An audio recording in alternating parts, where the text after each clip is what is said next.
What is going on, guys? Welcome back to another video.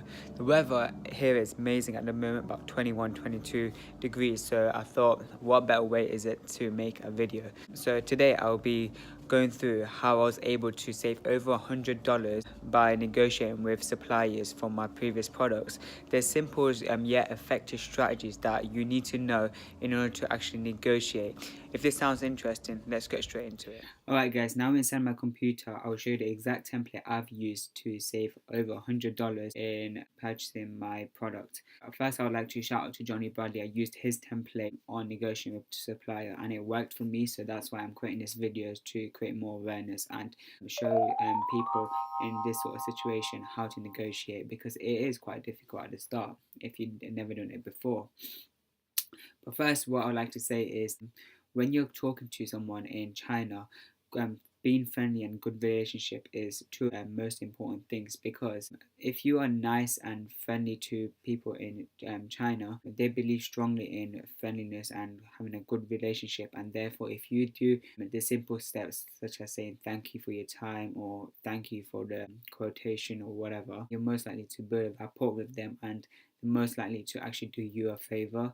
If you just just been not as friendly with them and just get straight to the point of business, then they're most likely not to going to favor your negotiation, and they'll just won't give you a good deal. So here's the template. So what I'll recommend is, say if you've asked for a quotation, just want to leave it as that for now. So don't respond to them for 1 to 2 days, because it puts you in the upper hand as opposed to them. If you reply straight away, then it puts you in the lower hand and them in the upper hand, so they can make the decisions, not you, on the pricing, etc. And also, never put yourself as the owner, put yourself as an employee working for a company, and you have to always talk to your boss about the pricing, and you're like the middleman.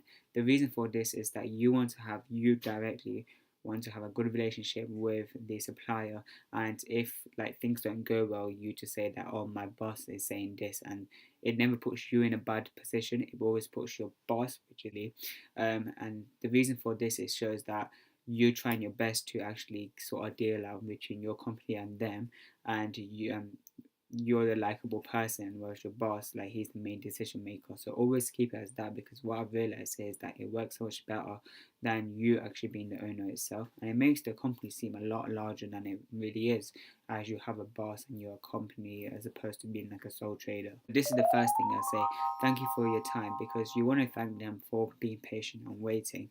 And then you say, my boss, who is the main decision maker, has identified you and 2 other suppliers as one we would like to go with. However, the other suppliers do have cheaper prices. You say this line because if the suppliers have cheaper prices, then you obviously want to go for the best price, won't you?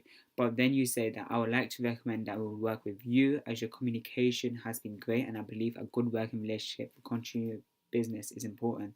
This is what I meant by having a good relationship, and make sure, because in China, good relationship is everything. So you want to say that the other suppliers, they're cheaper, but I preferred you. So what will this do? It will put them in a position where they will want to work with you, because you appreciate their communication. You feel like you can build a rapport with them, but the only thing that's blocking it is the pricing, and they're most likely to actually go for a cheaper price.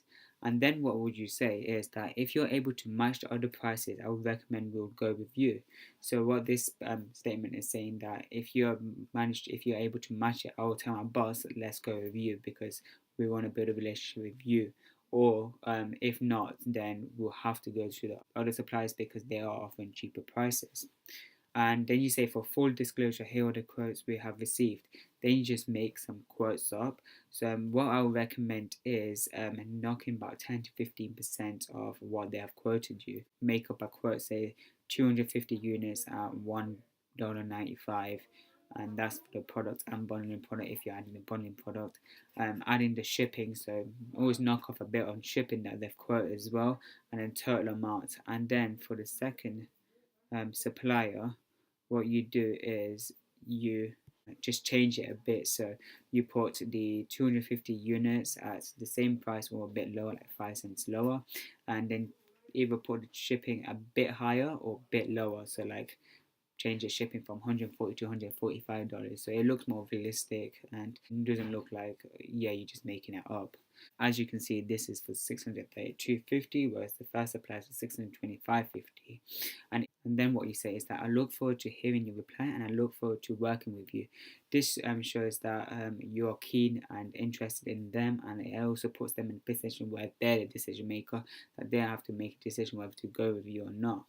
So as I mentioned, just make it out, take 10-15% off, because that's roughly a decent amount and they're more likely to actually go down 10-15%. And then you just put kind regards and then you just put your name. And what I've realized is that this strategy really works because it does show that you're keen and interested, and it does allow the supplier feel important as well, that you personally want to go with them and you try your best to actually work with them as opposed to other suppliers, and they're more important because they have better communication, etc. What you may have realized is that the price difference between supplier 1 and 2 won't be that different. So you want to always go like a bit cheaper and a bit more expensive. And if they reply saying that, oh yes, we can match supplier B on 632.50, then you just, if you really want to, you can negotiate a bit more, saying that, are you able to match the supplier A? If so, we can do a done deal now. And it just puts them into a more pressure zone where they have to say yes.